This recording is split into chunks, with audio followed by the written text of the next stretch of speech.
Shalom saudara-saudara yang dikasihi Tuhan Yesus Kristus. Salam sejahtera buat saudara semua dimanapun saudara berada. Damai dan sukacita oleh Roh Kudus melimpah senantiasa dalam hati dan kehidupan saudara semua. Ayat renungan saat ini terdapat di dalam kitab Keluaran pasal 15 ayat 23 sampai 25. Tertulis demikian. Sampailah mereka ke Mara, tetapi mereka tidak dapat meminum air yang di Mara itu, karena pahit rasanya. Itulah sebabnya dinamai orang tempat itu Mara. Lalu bersungut-sungutlah bangsa itu kepada Musa. Kata mereka, apakah yang akan kami minum? Musa berseru-seru kepada Tuhan, dan Tuhan menunjukkan kepadanya sepotong kayu. Musa melemparkan kayu itu ke dalam air, lalu air itu menjadi manis. Di sanalah diberikan Tuhan ketetapan-ketetapan dan peraturan-peraturan kepada mereka, dan di sanalah Tuhan mencoba mereka. Saudara yang dikasihi Tuhan, mari kita perhatikan kisah yang terjadi di Mara ini. Bangsa Israel baik-baik saja, bahkan mereka sebelumnya bernyanyi-nyanyi bagi Tuhan, sampai mereka tiba di Mara dan mendapati bahwa air di situ pahit rasanya. Lalu apa yang terjadi? Mereka mulai bersungut-sungut kepada Musa. Musa kemudian berdoa, berseru kepada Tuhan, meminta pertolongan Tuhan. Musa adalah orang yang senang mencari pertolongan Tuhan, saudara. Dan Tuhan menjawab Musa. Oleh pertolongan Tuhan, air yang pahit itu menjadi manis. Saudara yang dikasihi Tuhan, air yang pahit di Mara ini berbicara tentang kepahitan hidup, yaitu berbagai peristiwa atau kejadian buruk dan kesulitan atau masalah yang kita alami. Dan kisah ini mempunyai makna yang berhubungan dengan sikap kita dalam menghadapi berbagai situasi yang terasa pahit. Ada beberapa makna dan pesan berharga untuk kita dari ayat ini. Yang pertama adalah kepahitan dalam hidup hendaknya tidak membuat hati kita pahit kepada Tuhan. Jangan biarkan kepahitan di luar merasuk ke dalam hati kita.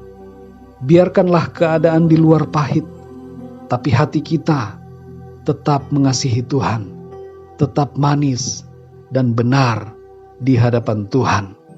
Yang kedua, saudara, kepahitan hidup hendaknya menjadi momen untuk membuktikan iman dan kasih kita kepada Tuhan.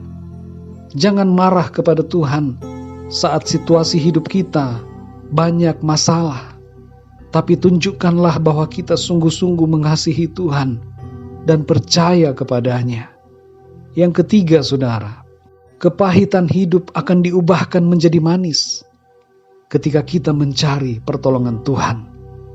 Seperti Musa yang berseru-seru mencari pertolongan Tuhan, marilah kita juga berdoa mencari solusi di dalam Tuhan. Keadaan yang pahit akan Tuhan ubahkan menjadi manis. Yang keempat, saudara, kepahitan hidup tidak dapat mengubah keadaan hati kita yang manis. Tapi sebaliknya, hati yang manis dapat mengubah keadaan hidup yang pahit menjadi manis. Jangan kita terpengaruh oleh keadaan, tapi mari pengaruhilah keadaan.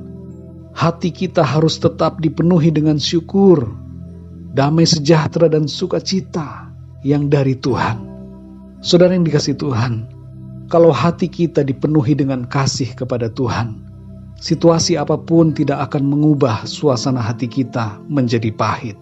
Sebaliknya, hati kita yang dipenuhi air kehidupan dari Tuhan akan membuat kita mampu menghadapi dan mengatasi situasi kehidupan yang pahit dengan bersyukur dan bersukacita, sehingga pada akhirnya keadaan akan menjadi manis oleh kuasa pertolongan Tuhan. Dalam Yohanes 7 ayat yang ke-38 Tuhan Yesus berkata, barang siapa percaya kepadaku, seperti yang dikatakan oleh kitab suci, dari dalam hatinya akan mengalir aliran-aliran air hidup. Saudara yang dikasihi Tuhan, setiap orang yang percaya kepada Tuhan Yesus Kristus memiliki aliran air kehidupan di dalam dirinya, yang memancar senantiasa sampai kepada hidup yang kekal. Air kehidupan di dalam kita ini berbicara tentang iman, sukacita, damai sejahtera, pengharapan, dan kasih yang selalu mengalir dalam setiap waktu dan keadaan di hidup kita. Sehingga dengan demikian, situasi apapun dapat kita hadapi dengan hati yang bersyukur dan bersukacita. Dan sekali lagi oleh kuasa pertolongan Tuhan, yang pahit Dia jadikan manis dalam hidup kita. Sesuai dengan firman Tuhan yang berkata, bahwa Tuhan turut bekerja di dalam segala perkara untuk mendatangkan kebaikan bagi setiap orang yang mengasihinya. Saudara yang dikasihi Tuhan, apapun situasi saudara saat ini, tetaplah jaga hati saudara agar tetap manis dan benar di hadapan Tuhan. Dalam pergumulan apapun yang saudara alami, hadapilah semuanya itu dengan hati yang bersyukur. Yang harus berubah terlebih dahulu adalah diri kita. Milikilah hati yang percaya dan mengasihi Tuhan. Ubah sikap hati kita kalau selama ini hati kita masih dipenuhi dengan kepahitan. Jadilah pribadi yang memiliki hati yang manis dan menyenangkan Tuhan. Saudara akan melihat bagaimana Tuhan bekerja dalam hidup saudara. Ia akan membuat semuanya baik. Ia akan membuat semuanya manis dengan kuasa-Nya yang ajaib. Saudara yang dikasihi Tuhan, sebuah kayu yang biasa dapat dipakai Tuhan untuk membuat air di marah menjadi manis. Tidak perlu teknologi canggih untuk mengubah air itu menjadi manis, saudara. Karena apa? Karena Tuhan berkuasa. Begitu juga dalam hidup kita.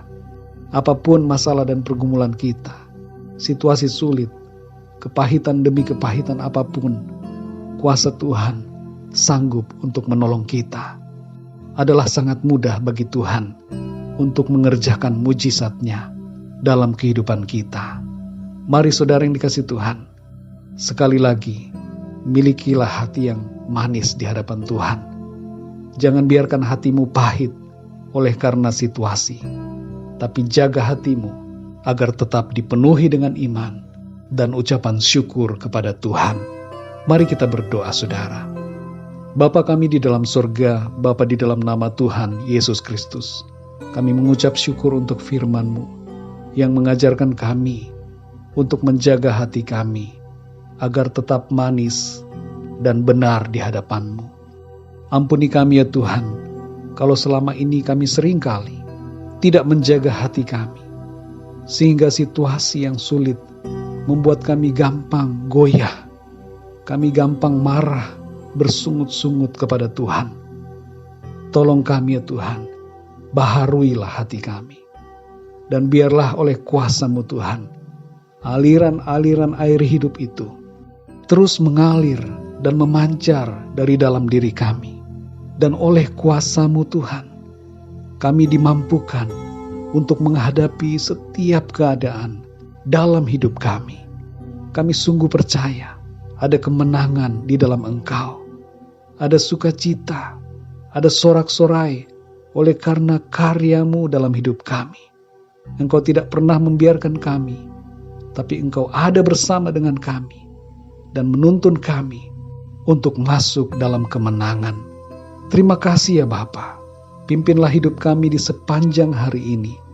Biarlah dengan kuat kuasa-Mu kami menjalani hari ini dengan sukacita, damai sejahtera, iman dan pengharapan yang sungguh kepada Tuhan. Terima kasih ya Bapa. Dalam nama Tuhan Yesus Kristus, Tuhan dan Juru Selamat kami berdoa dan mengucap syukur. Haleluya. Amin. Puji Tuhan, saudara yang dikasihi Tuhan, saya percaya firman Tuhan menjadi berkat dan kekuatan buat saudara semua. Dan Roh Kudus akan menolong saudara untuk lebih lagi memahami kebenaran firman Tuhan. Tuhan Yesus memberkati saudara semua.